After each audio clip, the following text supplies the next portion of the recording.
Hi, my name's Rebecca Keaton and I am a Perfectly Posh consultant, and I had posted on the Posh Talk page about some of my samples that I have been making with the lamination sheets, and I wanted to show you a little bit of how I do that.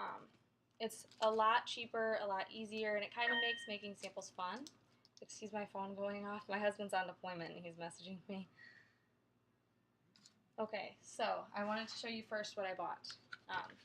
This is a package of the thermal ones. That way I can use my straightener to close the edges of it.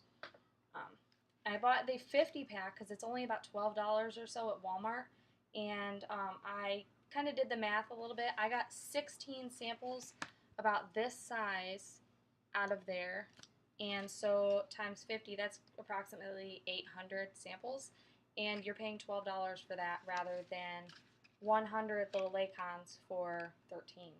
And you can change the size of these, so if you need it bigger or smaller, you just cut it bigger or smaller. The Laycons are kind of a one-size deal rather than, I mean, you can get the bigger and smaller, but you're not always going to need the same size if you buy 100 of them. They come in 8.5 by 11 sheets, and I usually cut them about in strips. I'm going to show you how I do that real quick. And then I already have some cut out, so I can go ahead and make the samples so I don't have to go through all of the cutting. But I wanted to show you a little bit. I usually cut them in strips like this, so probably about 3 to 4 strips off of the one.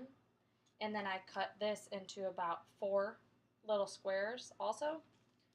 And that come out to little squares that I've already sealed a couple of the sides on these ones, so I can go ahead and put the samples in that side. So I already have those done. And I usually take my syringe, but I just made lotion samples, so I'm not going to use that right now. I usually use my syringe, but right now I am going to use my bottle. I'm going to make these Schwanky and soft samples. So obviously the Posh stuff goes a long way, so you're not going to need very much, so this works out perfect. What I'm going to do is pour this in here.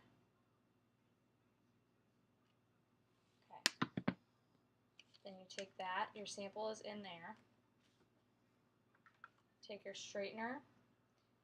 You just kind of crease down on the edge of it. I got a little lotion on there, that's what that little bit of its noise was. And then you just let it cool down. Right now it looks funny because it's a little bit hot.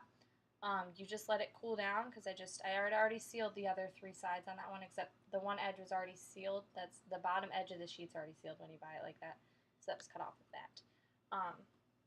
And then I usually just do that. And then once that's cooled off, then I would do the other edges.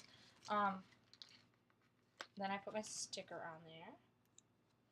So there's my Schwanky and soft sample. Now, if you wanted to, which makes it a lot easier, I know that it makes it easier because my 2-year-old got into the samples that I made yesterday and ripped it open with no problem. I usually cut a little bit of a slit on the edges where it's sealed, just far enough in where they can gut it open easily if they want to. Makes it a lot easier on everybody if they know where they're cutting it open or ripping it, rather than having to go find scissors to cut it open. So I have little tear opens on them. So that is how I make my samples.